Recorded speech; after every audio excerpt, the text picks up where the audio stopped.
the 7 habits of a cherry farmer, and my purpose is to help you find your purpose and run with it, and that means I have to do that for myself. So today we're doing the last habit, and the last habit is to measure and repeat. So that basically means you look at what you've done and how successful it's been, and then you see what you can improve on, and then you just do it again. And the 3 things I want to talk to you about is how to measure your success, what and when to measure it, and then what to do with your to-do list after you've measured it. So I'm going to swap around the screen that you can see. I always use my Pilot Your Success airplane because it makes it very easy. So how you measure your success is basically the wheel of life. So there's a couple of things I'm measuring. This is 0 and this is 10. So for me, how do I measure if I was successful? I used to measure it in a way that I would say, okay, how many things did I sell? How many people did I meet? La, la, la. But now that I'm a bit more mature, I measure it differently. I measure it with the wheel of life so that I can see how I've improved. So for me, in the past, my health wasn't very high up on my list, so I wasn't doing very well. My friends and family was also not very high up on my list. And then significant others was a bit higher, but not that high. Personal growth was very high. I spent a lot of time to improve myself, so you can see my wheel is already looking wobbly. Fun and recreation was very low. Wasn't doing much fun stuff. Physical environment was okay. Nothing changed a lot there. And then my career was going okay. And my money was going okay. So that's where I've been in the past. And then one thing I realized that this one doesn't measure is community involvement. My community involvement was also up here. I'm going to add it, community. I used to spend a lot of time in the community, and that took a lot of time. So now, with my measuring, I will say my health is up here, my friends are up here, and my significant others are up here. My personal growth, I still do it, but not as much as I used to. Fun and recreation is up here. My physical environment has actually improved a little bit because I have my own office now again. And my career is going steady. And my money hasn't improved that much, but my knowledge about it has improved because I take better care of knowing what comes in and what goes out, and not doing as many things makes it easier to manage my money, so I have less stressfulness. So can you see what it used to look like and what it looks like now? That's how I measure success. Now we also have to talk about when do you measure it. So this is 365 days and this is a year cycle. Now for me, I would say you have to measure every quarter, every 3 months. You measure your success. Now this is actually a pyramid. Can you see? And what I call it is running around the pyramid. And this one, I would say, is 1, 2, 3, 4, 5, 6, 7. So it takes 7 to 8 years to measure your success.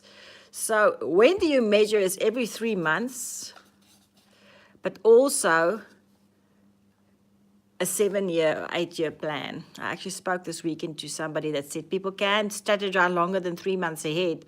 And it's not a good thing because it takes a long time to build a pyramid. Or even if you do, if you plant like vineyards, it takes 3 years before the plant is mature enough to really yield a good harvest. So it's to know that you can't just base all your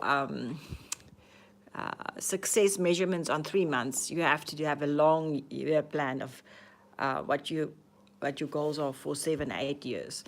And then, so how to measure success, what to measure and when to measure it, when. And then what to do with all the stuff that your to-do lists. So to me, that's a big thing. Now, for each of these departments in my wheel of life, I see it as a door, a door, a door to what, to that world. So, so what I basically do, if you want to look at like this, I have doors, and so then I'll basically take my to-do list and I'll put all my stuff behind it. So say let's say others and personal growth and finances and community and health. So I'll take all my to-do lists and I'll put it from my long list. I'll post it into the sections that they belong. So that they're just behind the doors again. And then when I start deciding what I'm going to be doing and what I've measured and what I need to spend time on, I'll start focusing on the doors again. So let's say, for example, 3 months ago, I knew that I had too much community involvement and too much personal growth. So I'll literally put that door, personal growth. I'll say, well, if there's 10 of them, this will be the 10th thing I'm looking at. But I need to focus a lot on friends and family. So friends and family. So that door will become my first door I look at. So just to bring my balance back, so if you look at it like that, that I can say, well, this one, I need to lower it, and that one, I need to make it higher. So I really like the movie. I don't know if you've ever seen it, this Monsters, Inc., and I really like the idea of the doors and hiding everything behind it, because otherwise it becomes intimidating. If you have just a bunch of stuff, chaos that you have to look at, it makes you unproductive. But once you put it behind the doors, you say, okay, well, of my priority list, friends and family are first, then it makes it easy to open the door, let the one thing out at a time, and then decide that the other stuff will be important, but it will go lower down on your priority list. So then I will make my new to-do list, which is first thing, and it'll be friends and family, and the second thing would be, I don't know, finances, and then the 10th thing would be personal growth. And that is how I will decide how I will unpack the doors again. So the doors goes back onto my to-do list, but I don't have 1 million things on my list anymore. So I hope that helps you.